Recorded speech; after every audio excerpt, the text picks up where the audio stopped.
Thank you, Laska Hirlock.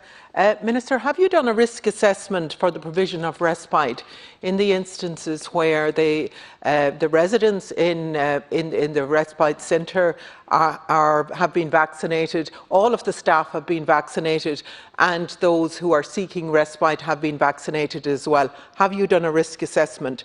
Can I ask you, Minister, how many non-frontline HSE staff and their relatives and friends have been vaccinated? Have you done an investigation into it? Minister, I welcome the walk-in test centres in Tullamore and those who are set up in Dublin, but can you understand, Minister, how aggrieved people in Belmullet in County Mayo feel when they hear this? When they begged for a test centre that would prevent them from having to travel up to 3 hours round trip to get a test, when the positive cases and people were dying and people were seriously ill, and you wouldn't give us a test centre in the North Mayo or the Belmullet area. I would ask you to reflect on that, Minister, and I would ask you to apologise to the people of North Mayo and Belmullet for the slow response to that.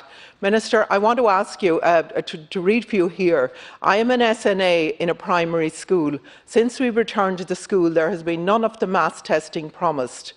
We've been given a mask and told it's all perfectly safe.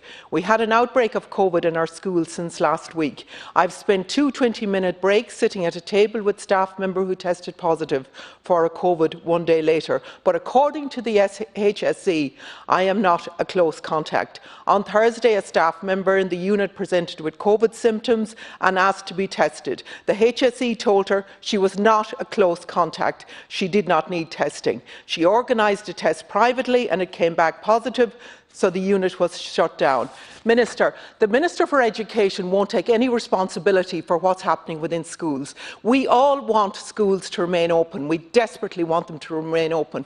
But I am asking for some honesty, for some transparency and some action within the schools to keep the numbers down and to keep high-risk staff and to keep students safe and to keep the schools open. But denial of the problems that exist isn't going to deal with them. Thank you, Minister. Thanks, Deputy Minister.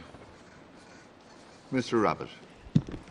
Thank you, Deputy, for your question there. In relation to respite, you might have missed my earlier contribution where I already said that only 1,300 of all of our over 65s have been vaccinated, and we've now moved into the cohort of under 65s right across disabilities, of which 4,000 have been vaccinated. There's still a way to go on that. The risk assessment is being done on it, but we haven't got to the day services of it. But as part of the formulation of it, that is done in tandem with it, so as we can have respite services up and running are more efficient. Deputy. Thank you, and I thank the Deputy for her questions as well. With regard to the specific case, I'm sure the Deputy will appreciate I haven't got the details, so I can't respond to it.